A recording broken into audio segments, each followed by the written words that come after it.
नमस्कार, आदाब। सोचिएगा ज़रूर में आपका स्वागत है। मैं हूं आपका होस्ट मोहम्मद अफजल खान। आज हम बात करेंगे कि हमारे नेताओं को हम पे कब रहम आएगा। लेकिन उससे पहले आज मैं आपको अलास्का की एक लोक कथा सुनाना चाहता हूँ। अलास्का में रोशनी नहीं होती थी। ज़मीन रोज़ाना रोशनी की खैरात लेने घर से निकल पड़ता। लेकिन जब तक इसका कशकोल आगे बढ़ता, रोशनी की देख खत्म हो जाती थी। इस तरह अलास्का के लोगों ने अंधेरे को अपना मुकद्दस समझ लिया था।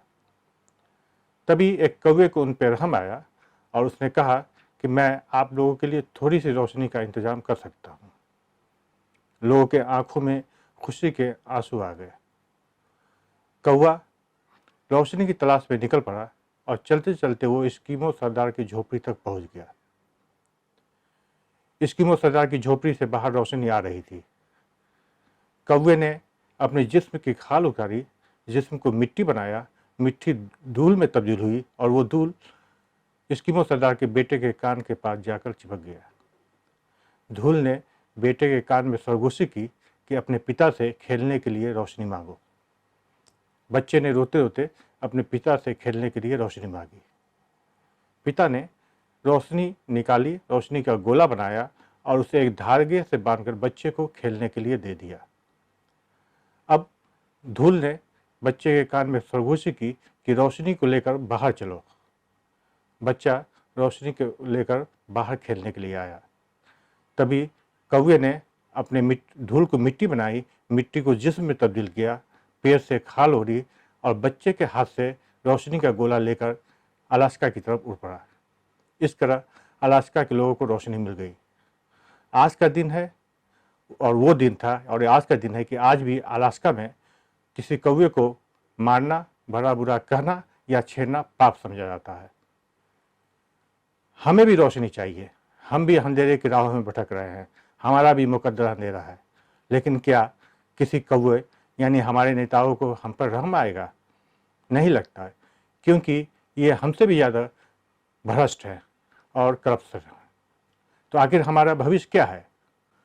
आज़ादी के 70 साल बाद भी हम भारत की जनता मूलभूत सुविधाओं से बहुत दूर है, बल्कि यूँ कहें कि वंचित है। 23.6% मीन्स 276 मिलियन पीपल गरीबी रेखा के नीचे जी रही है। इस आंकड़े पे आप जाएंगे तो सरकार इस आंकड़ों से किस तरह छेड़छाड़ करती है, एक मैं आपको एग्जाम्पल बताता हूँ। अभी 214 के अनुसार 28 रुपये गाँव में और 32 रुपये शहर में प्रतिदिन कमाने वाले को गरीबी रेखा के नीचे नहीं मानी जाती। मतलब ये है कि गांव में रहने वाले कोई आदमी साल भर में अगर 4,080 रुपया कमाता है और शहर में रहने वाला कोई आदमी 5,000 रुपया कमाता है तो उसे गरीबी रेखा के नीचे नहीं लाया जाएगा। सवाल ये है कि सरकार इस आंकड़ों से किस तरह छेड़ करती है। हम सवाल से सरकार से पूछ सकते हैं कि 28 रुपया में एक प्रतिदिन कमाने वाला आदमी किस तरह अपना लालन पोषण करेगा। अमेरिका में और ब्रिटेन में 1 लाख प्रति वर्ष यानी पर ईयर कमाने वाले आदमी को गरीबी रेखा नीचे नहीं माना जाता है। अभी लेटेस्ट आप रिपोर्ट देखें, GHI ग्लोबल हंगर इंडेक्स के अनुसार भारत 108 मुल्कों में 97th पोजीशन पे है। हमसे अच्छी position Nepal, China, Bangladesh, Burma है।